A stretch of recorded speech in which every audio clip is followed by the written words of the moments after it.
What's up, guys? Japa's here. We're back with Ultra Trials, and next is Akuma. Akuma? Yeah. So, Japa, do you know why they changed it to Akuma? What do you mean? Well, because his name's Goki in Japan. Yeah, so that's a really easy question. It's because back in America, everybody was all into Samurai Jack, and Samurai Jack had that one guy named Aku. I don't know. I'm kidding. I actually have no idea. When you said Samurai Jack, I'm like, oh, I know where he's going. All I can say is, I mean, they're both. I don't know. I don't know if Goki's a Japanese word. I know Akuma is a Japanese word, so I don't know what the whole deal there is. It's weird because they kept Gokin. It probably would have made it easier to know that they were brothers or whatnot. Right. I don't know. Let me see. Let's Google this. All right.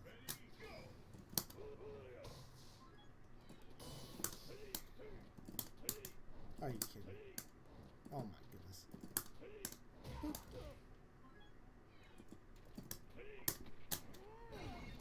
Ooh, success. I saw it somewhere here.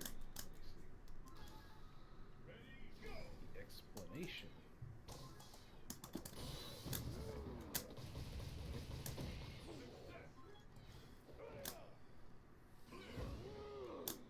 Okay, so Capcom USA initially claimed Akuma was possessed by a demon. A detail that has not been reused since his first appearance. The character's name changed from Goki to Akuma for localization reflects Capcom USA's attempt to accentuate the demonic nature of the first devil in Japanese. So they changed them to make it sound more evil? The appearance of Oni can be considered a revisiting of this as he finally loses control of the demonic force of Tatsui no Hado. Wow. Okay. So Akuma, little fun fact. Akuma's one of the reasons why I like. Right? I think he was in that game. Street Fighter Alpha 2. Yes. He was broken, right? I don't know, but that was like the game that I basically played. Like, I would say it's my first fighting game, but it was still a fighting game that I played a lot of Alpha 2. And Akuma was definitely in it. I had a book, I remember, and that game got me interested in the lore of Street Fighter. I remember Akuma, like, I think it was only a few characters, like Ryu, that, or maybe just Ryu? I don't know. That would play through a story and then end up fighting Akuma, and Akuma was like in this cave in the middle of nowhere. Cool. He did that whole Akuma shuffle where he kind of teleports. Yeah. The Shufa. And then when he does that taunt where he like his aura sparks or whatever. I think that's what his V trigger 2 is. So, Akuma, SF4. I don't know. I think, what's his name? Takedo played Akuma since the beginning. I'm not sure. I'm not 100% sure, but I think Takedo always played Akuma, but who really made Akuma from the mid history SF4 to late history of SF4 was, we don't know him. Was it, who was more successful, Takedo or Infiltration? Infiltration. That's how I was like, what was the guy's name? I'd say Infiltration by a lot. I mean, Takedo always had a solid Akuma. He's always a good Akuma player. Yeah. Pretty hard guy to beat, actually, sometimes. But this might be a Takedo thing, but Takedo always had trouble against Daigo. Infiltration, on the other hand, if I'm not mistaken, could beat Daigo sometimes. Even back when Daigo was really good. But Infiltration, I remember he was like, he wasn't as good in early SF4. He started getting really good later on, and pretty much almost unbeatable. He played. I remember that's when I was really getting into Street Fighter 4, actually the meta. So the thing that made Infiltration really good in SF4, not necessarily just with Akuma, but Akuma basically was his character, is that he had really good execution. he knew setups pretty well. But most importantly, even though it's really important that he knew setups and he had really good execution, most importantly, he was lame as F. Freaking infiltration was so lame that you know, if anybody watching is like, what the heck do you mean lame? Like, he played patient and he played slow and he played at a distance. Like, he would make you come to him and he would get a lot of damage, right, from you trying to get to him. And once you get to him, usually he would like hit you and then start a combo, and then if he knocks you down, he has a whole setup with Akuma where you don't know where he's gonna land, and he rinse and repeat.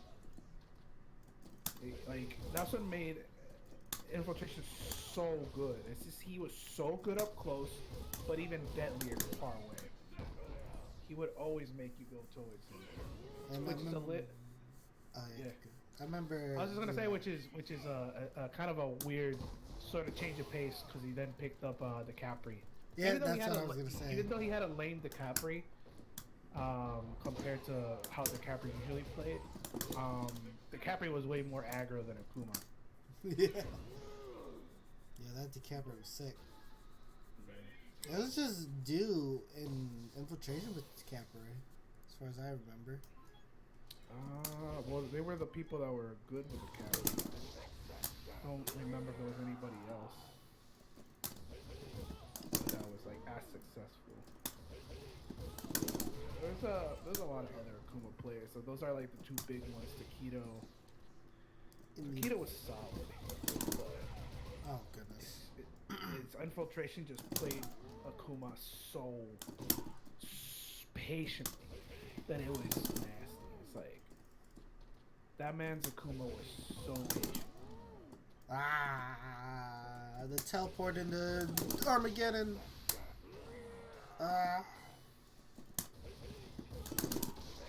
There it is. Boop. That was a Takedo staple. When that Ultra came out, I'm assuming you did the whole, you know. Yeah. When that Ultra came out, Takedo was like incredibly good at pulling that off consistently. Again, Takedo's no slouch. It's just, I personally would say infiltration I wouldn't say he was the better Akuma. He was an insanely good Akuma. It's just he had a more consistent Akuma. Like, anytime I saw infiltration play, the person he was playing against always had a tough time. I can't say the same for Takedo. Like, there were just some players like Daigo that just knew how to read Takedo. With infiltration, it was just every single time, any person that was up against Takedo, he just was having a hard time. Not Takedo, infiltration. I remember I was watching a complication of Justin Wong's Rufus, and you just don't see that character wasn't good, right? Rufus was decent. Was it? But for some reason, not a lot of people used him. All I could tell is Ricky and Wong. Well, Rufus was, I don't know how good Rufus was during the late stage of the game. Like when those new characters came out, I barely remember most of them, like Rolento and Poison, and the one character I hate. Jerry? No. Jerry. Oh, Elena. That character. But Rufus was really good in the early stages of Street Fighter, and a lot of people played Rufus. And but Justin Wong was pretty much the only guy who was stuck with him and Ricky. I don't know if Ricky changed eventually. He went to Chun-Li, or he dabbled with Chun-Li. But Rufus, I would say Rufus was decent. If you can't say Rufus was not decent, Rufus was pretty much the only character with a dive kick until the Yoon brothers, or the whatever our names are. Oh, there's Akuma in South. Yeah, but Rufus's dive kick is ridiculous compared to Seth and Akuma. I think he had the best dive kick. Yeah, I mean, in the game. I mean, you could do it at low ground. It's like a Cammy, but they fixed Cammys. Yeah. So that's what made Justin Wong's Rufus so good. Like he was so deadly, and that's another guy that likes to play lane. Oh, Although he switches it up. That's the one between Justin and Infiltration. Justin sometimes wants to play aggro, but he definitely knows how to play lane, and he can play lane with Rufus because he can poke from a good distance with his I think it was crouching hard punch. yeah, yeah. But Justin Wong's Rufus was good at once he was in your face. He was, Justin Wong plays lane, but when he's in your face, he'll pressure the heck out of you. Really good at that too.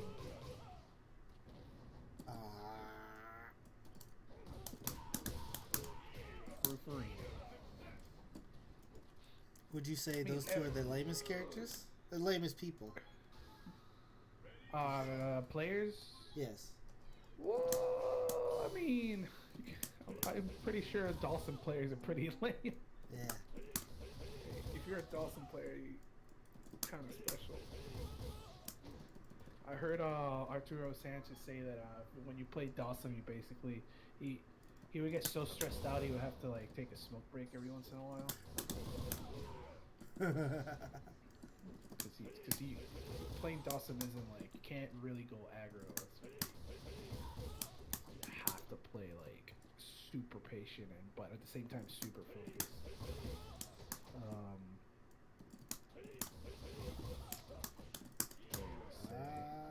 Oh yeah, I was gonna say that in SF4 because you're saying Rufus wasn't that good. SF4, I personally think, although I am excluding the last patch where they put like Elena and all those people, SF4 was every character was good in SF4. I think the only character or characters, but I'll say one instead of two, weren't that good was DJ. DJ, yeah. Yeah. Like I'll even put Dan over DJ. I think Dan had a place in that game. He had faults, but he was still better than DJ in my opinion. I remember there's Kitsu. I forgot his name, but it was like Kitsuragu DJ. He was like the second highest player in the Japan arcades. Kitsuragi DJ or something. No, I know there's some DJ players that are pretty nasty. I personally can't even say the DJ was that bad because I always had trouble with DJ. I never understood how people beat DJ. But from watching a lot of Street Fighter DJ, the only people that did good with DJ were literally like DJ specialists. Yeah. I don't remember any American DJ players. There were a few, but they weren't like super well known.